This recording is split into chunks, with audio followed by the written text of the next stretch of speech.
फकीर आदमी है, झोला लेके चल पड़ेंगे जी। लेकिन पूरी दुनिया में आपने ऐसा कोई फकीर देखा है जो 1,40,000 का चश्मा लगाता हो, खुद घूमते हैं 12 करोड़ की मर्सिडीज में, मतलब भिक्षा मांगकर यहाँ पर फॉरेन टूर भी कर लिए और डिजिटल कैमरा भी खरीद लिया डिजिटल कैमरा के रिलीज होने से पहले। और नरेंद्र मोदी अपने आप को गरीब ही नहीं, बहुत गरीब परिवार का बताते हैं। मित्रों, मैं बचपन में रेल के डिब्बे में चाय बेचता था। वाह, क्या फकीरी है। वो भगवान है हमारे, हम उनकी पूजा करते हैं। सच तो ये है दोस्तों कि ये लोग हमारे हिंदू धर्म को ही तोड़ने मरोड़ने लग गए अपने नफरतखोर एजेंडा को फैलाने के लिए।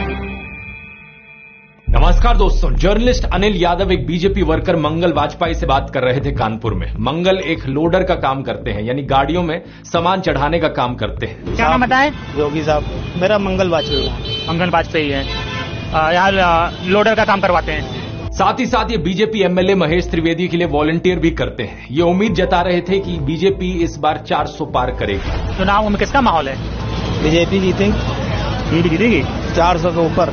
लेकिन जैसे जैसे बात आगे बढ़ती है, मंगल अपनी परेशानियों के बारे में बताते हैं। वो बताते हैं कि उनके पास बिजली नहीं है, सीवर की व्यवस्था नहीं है। हमारे पास बिजली नहीं है घर में, हमारे पास लैट्रिन घर में नहीं है, हमारे पास सीवर व्यवस्था नहीं है। उन्होंने बीजेपी एमएलए महेश त्रिवेदी को कई बार कहा, हमने महेश त्रिवेदी से भी कई बार कहा कि 20 फुट पाइप पड़ना है, तो अगर पड़ जाए तो हमारे घर की सीवर व्यवस्था बन जाए। नहीं बन पाई। उन्हें कुछ भी नहीं मिला और ना ही उन्हें कुछ मिलने की उम्मीद है। त्याग तपस्या की मूर्ति है कि कुछ नहीं मिला, लेकिन उसके बावजूद कोई शिकायत नहीं है और ना कोई उम्मीद है मिलने की। और ना उम्मीद है मिलने की। लेकिन फिर भी वो खुद को भाजपा का भक्त कहते हैं। लेकिन ये तो कहा जाता है ना कि भूखे पेट ना होए भजन गोपाला। इस पर मंगल वाजपेयी जवाब देते हैं कि ऐसा कुछ नहीं है, आदमी बालू खाकर भी पेट भर सकता है, यानी कि मिट्टी खाकर भी पेट भर सकता है। सब हो जाता है अगर संत चाह लेगा। अगर संत चाह लेगा तो सब हो जाता है। बालू खा के पेट भर लेता है। इन्हें कोई शिकायत नहीं है। प्रधानमंत्री मोदी को एक परमात्मा मानते हैं, उनकी पूजा करते हैं। ऐसा कैसे हो सकता है कि एक पॉलिटिशियन को लेकर लोग इतने अंधे हो गए हैं? और ये इकलौते नहीं है, मैंने पिछले वीडियो में आपको उसके कई और उदाहरण दिए थे। बीजेपी के टिकट पर तो कुत्ता भी खड़ा हो जाए हम जिता देंगे। ये सच है, अगर कुत्ता भी आएगा उसको भी जिताएंगे। ये तो फिर अंधविश्वास नहीं, भक्त हैं, अंधविश्वास नहीं है, हम भक्त हैं। महंगाई मेरे हिसाब से कोई ज्यादा नहीं हुई।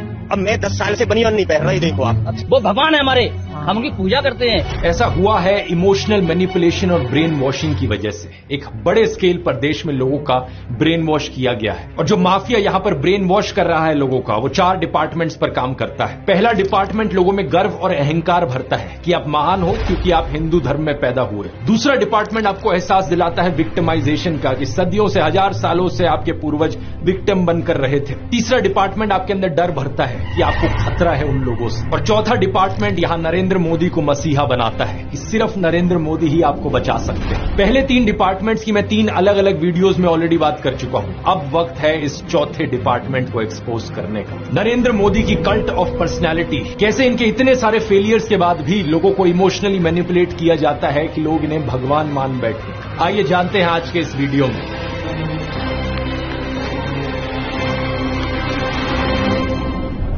जून 2013 की बात है दोस्तों। राइटर नीलांजन मुखोपाध्याय ने एक किताब लिखी नरेंद्र मोदी के ऊपर। ये एक बायोग्राफी थी। इस किताब में लिखा गया कि कैसे नरेंद्र मोदी जब 6 साल के थे, वडनगर रेलवे स्टेशन पर गुजरात में वो चाय बेचा करते थे। ये चाय बेचने वाला किस्सा तभी से लेकर नरेंद्र मोदी की संघर्ष की कहानी का ये एक मेजर टॉकिंग पॉइंट रहा है। 2015 में जब टाइम मैगजीन ने प्रधानमंत्री मोदी का इंटरव्यू लिया तो उन्होंने बताया कि कैसे वो एक बहुत गरीब परिवार से आते थे, कैसे बचपन में वो चाय बेचा करते थे रेलवे स्टेशन पर। इनकी एग्जैक्ट लाइनें सुनिए। मैं पॉवर्टी में पैदा हुआ हूं, बचपन में मेरा पूरा बचपन पॉवर्टी में बीता है। मेरे लिए पॉवर्टी एक तरीके की पहली इंस्पिरेशन थी मेरी जिंदगी में। लेकिन कितनी सच्चाई है इन बातों में? बहुत से लोगों ने टाइम टू टाइम सवाल उठाए हैं। जैसे कि नरेंद्र मोदी के बचपन की ये फोटो देखिए। वे 1950 यानी 1950 में पैदा हुए थे। क्या उस समय किसी गरीब परिवार में पैदा हुए बच्चे के पास ऐसे कपड़े होंगे? जरा खुद ही सोचकर देखिए। सूट तक पहन रखे हैं इन्होंने अपनी बचपन की फोटोज में। मैं खुद 1994 में एक मिडिल क्लास फैमिली में पैदा हुआ हूं, लेकिन मेरी तो बचपन की ऐसी कोई फोटो नहीं मिलेगी आपको जिसमें मैंने कोई सूट पहन रखा हो। और नरेंद्र मोदी अपने आप को गरीब ही नहीं, बहुत गरीब परिवार का बताते हैं। इंडिया टुडे ने इनकी पुराने घर की एक फोटो पब्लिश करी थी, स्क्रीन पर देखिए। बहुत बड़ा घर नहीं है, लेकिन क्या आपको ये 1950s के किसी बहुत गरीब परिवार का घर दिखता है? परिवार में नरेंद्र मोदी के 5 भाई और 1 बहन है। 2 साल पहले नरेंद्र मोदी के छोटे भाई प्रहलाद मोदी ने कहा था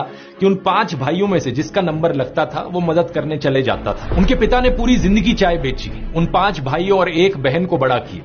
इसलिए नरेंद्र मोदी को चाय बेचने वाले का बेटा कहना चाहिए। ये पत्रकारों की गलती है। सब भाइयों ने चाय बेची है, मेरे पिता ने पूरी जिंदगी चाय बेची, पूरी जिंदगी। इसीलिए कहा जाए तो चाय बेचने वाले का बेटा कहना चाहिए, चाय बेचने वाला नहीं कहना चाहिए। ये पत्रकारों की गलती है।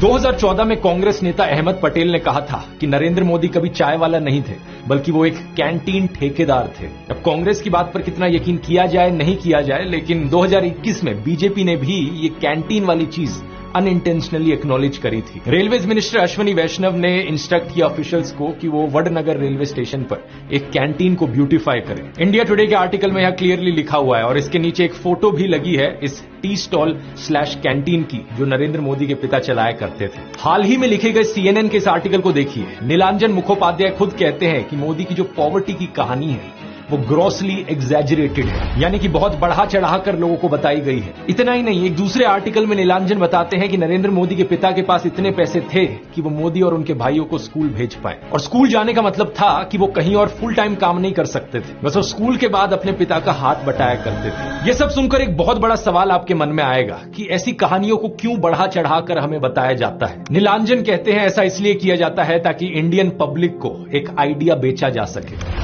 मित्रों, मैं बचपन में रेल के डिब्बे में चाय बेचता था और आज आपके सामने खड़ा हूं।